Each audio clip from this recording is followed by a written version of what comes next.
I help shift what's happening in our world?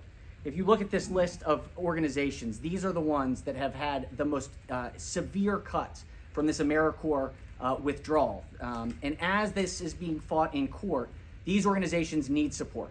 And so I would hope that folks in communities that are wondering how they can engage and what they can do can see these organizations and know that the need is greatest today, both with time and treasure. If they can volunteer, if they can provide a contribution, this is the moment to help them survive as we go through this very, very, very challenging lawsuit and what we're seeing from the federal administration. So with that, let me open up to questions. President Ferguson, is the $80,000 figure that you mentioned specifically just from BG&E and the South Baltimore Gateway program, or is it from a collaborative? There are a number of organizations. These are the two that are named. Some wish to remain anonymous, and so it is a broad swath who has stepped up, and we're hoping that folks continue to feel that urge to invest in public service.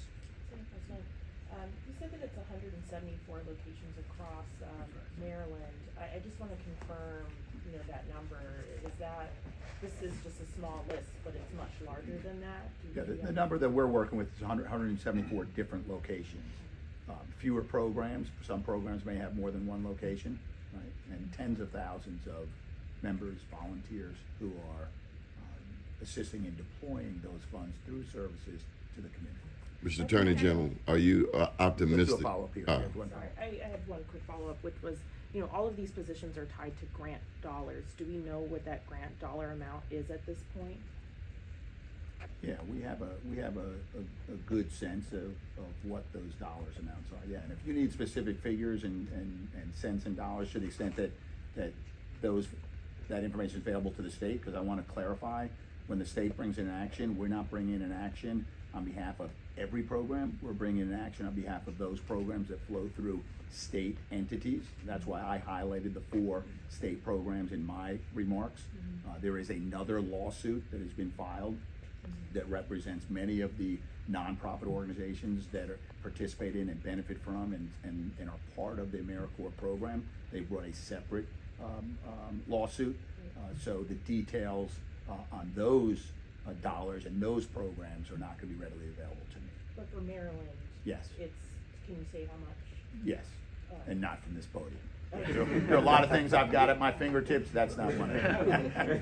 But I've got staff here who connect with you afterwards. We'll get you that information. Thank you. Can you clarify?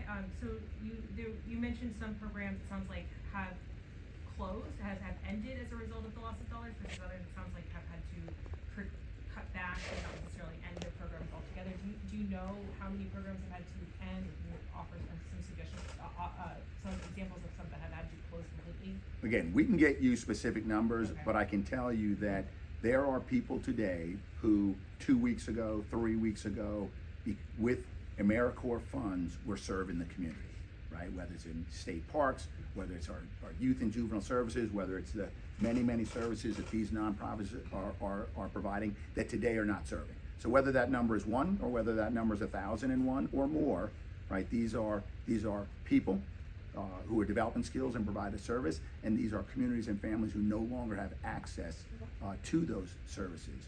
So I know the numbers are important, and we'll get to you the specific numbers, but let's not lose sight of the overarching theme here, which is communities and families are being negatively impacted by the termination of funds from the administration. I guess, so specifically, you mentioned, sorry, I don't remember which one you mentioned, the UMBC's Choice Program.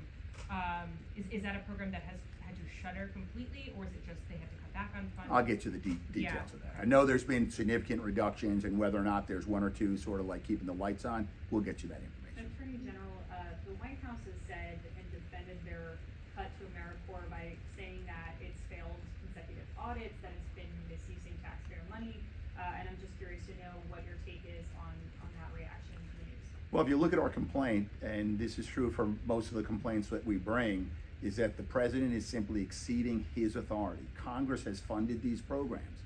They have the constitutional authority and power to appropriate dollars to programs and to agencies to deliver those for the American people. And the president does not have the authority to terminate those programs. There is a process, and he is he's exceeding his authority, and he's violating the processes that he would need to undergo in order to roll back or curtail AmeriCorps. And that's the basis of our lawsuit, exceeding his authority and not following the proper procedures. And this could be a question for you or also Senator Ferguson. So yesterday I spoke with some Maryland Conservation Corps members who decided to go out and volunteer even though they don't know what their future looks like. And I asked them, moving forward, what are you going to do? And a lot of them don't know. And they also expressed that there are a lot of members in that group that even if this funding is reinstated, even if your injunction goes through, they don't know if they want to be there because it is not stable anymore. Do you have any words for them or advice, or what do we do now, going into an uncertain future? I'm going to let the Senate President speak to this as well. It's his press conference, but let me say that this is the havoc that this administration is wreaking. And this is true whether you're talking about AmeriCorps, whether you're talking about the lawsuit that we brought several weeks ago to protect the mass layoff, to prevent the mass layoff of probationary federal government employees, many of whom have worked for the federal government for years. This is true whether you're talking about universities and colleges in Maryland who are trying to cure cancer and treatments for Alzheimer's, and NIH is altering and terminating their grants. This is what this administration has done. Every day is like waking up to a natural disaster with a sense of urgency on what do we do to protect our communities, right? Our families.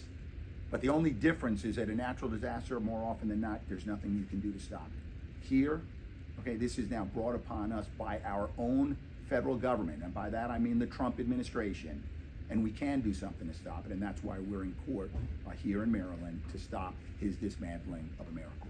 Mr. Attorney General, just one. Let me just very quickly, I just want to add one thing. For decades, AmeriCorps has been a program that has experienced bipartisan support, and it's because it is fundamentally American. It is about service and volunteerism and building the fabric of democracy. And so what I find so troubling is the reframing of fundamental institutions that build democracy being torn apart and dismantled. That's really the core feature here. And so for the individual Corps members who experience, I'm sure, a rather traumatic event, thinking they were going to be doing a year of service, and all of a sudden we're told, you no longer are working here, and then yet still have the passion to show up the next day and continue to volunteer, that is what America is about. And it shouldn't be just about having to volunteer. The systems that promote that are what make this country an amazing place. And so I think that's really why this matters, is what's happening to AmeriCorps is symbolic of the challenge to American democracy and our core values. So. But is this a time when, obviously we're fighting to keep those federal dollars, but do we need to rethink how we support these systems? Certainly, and Maryland has done, in 2016 with my colleagues, I know Senator Brooks is here as well, and Delegate, then Delegate, now Senator Hedelman, we passed Maryland Corps, and the governor has been an amazing champion of taking the service year option and AmeriCorps. We have members from his Office of Government and Volunteerism here today. Maryland has stepped up. We have significantly increased the amount of money that we are putting towards service and core-like programs. Most of them are on the basis of the AmeriCorps Foundation, and that AmeriCorps Foundation has built that solid base for Maryland and for states across the country.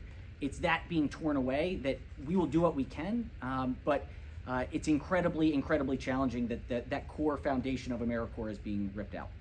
How do you see this playing out?